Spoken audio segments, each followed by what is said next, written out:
For the prone helicopter, we're going to be down on our front. So come down carefully and set up your base prone position. We have our arms and legs stretched out long.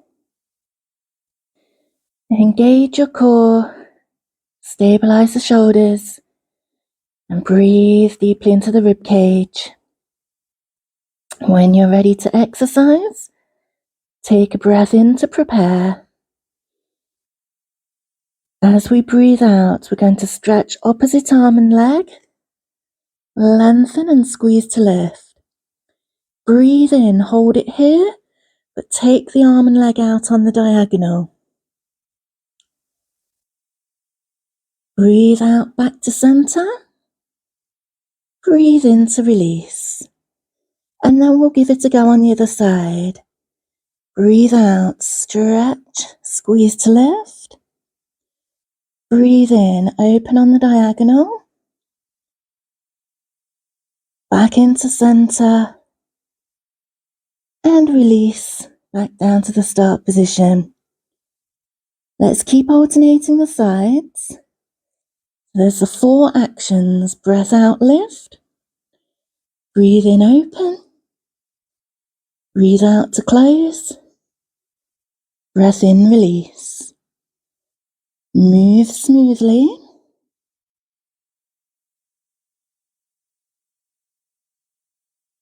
So we're lengthening our muscles all the time before we lift. When they can't lengthen any further, they'll move upwards.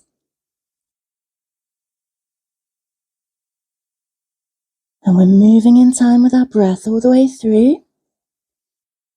Let's have a think about our core. All the energy coming from our center, moving through the arms and legs where it's needed. But we're never pressing down on our front. So we've got our drawing pin under our belly button. We keep it pulled in so we don't get a prick from the pin.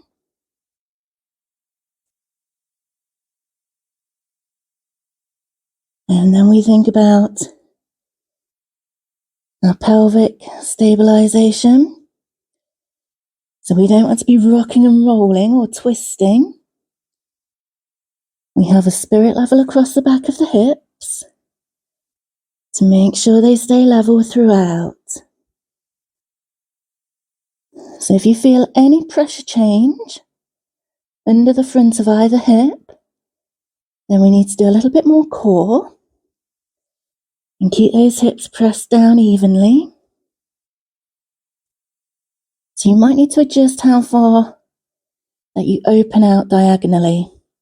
If you go too far that it makes you twist or rock and roll, just make the action slightly smaller until you can master the control.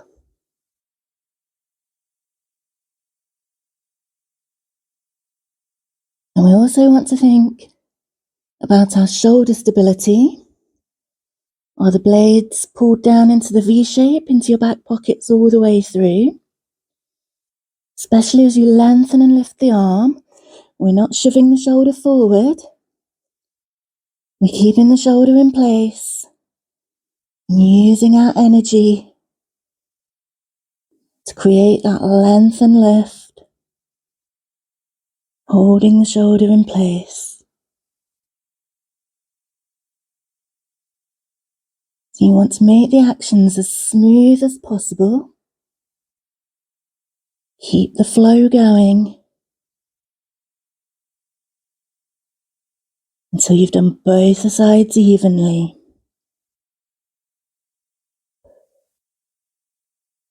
Really stretch through to the fingertips and toes.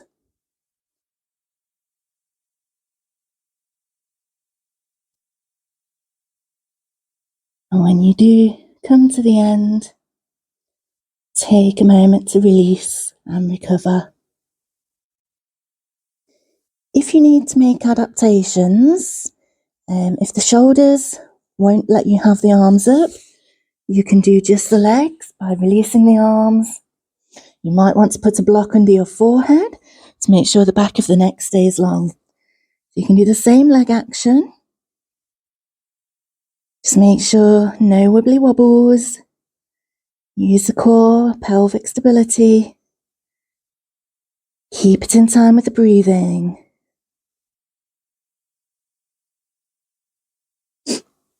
If you feel the legs are not good, if it's too much for the lower back, drop the legs out. Just do the arm action. Again, think shoulder stability. Shoulder pulls down as the arm moves forward and upwards. Breathing really deeply into the rib cage and matching your movement. Just choose an option that works for you and do the best you can.